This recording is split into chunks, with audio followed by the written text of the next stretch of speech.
انا ابي امي الحين، امي وينها؟ ختي تشوفني، ختي تشوف بنتها تبي تموت بسبة ولد اختها. بنتك تستاهل كذي؟ والله يما ما تستاهلين، وانا بنتك ما استاهل اللي تسوين هذا فيني وتحرقين قلبي.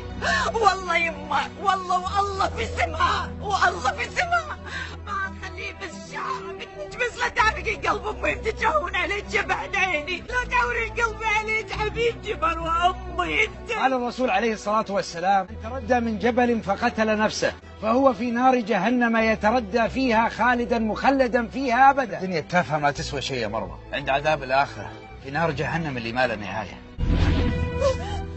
أشكرك يا ربي، يا رب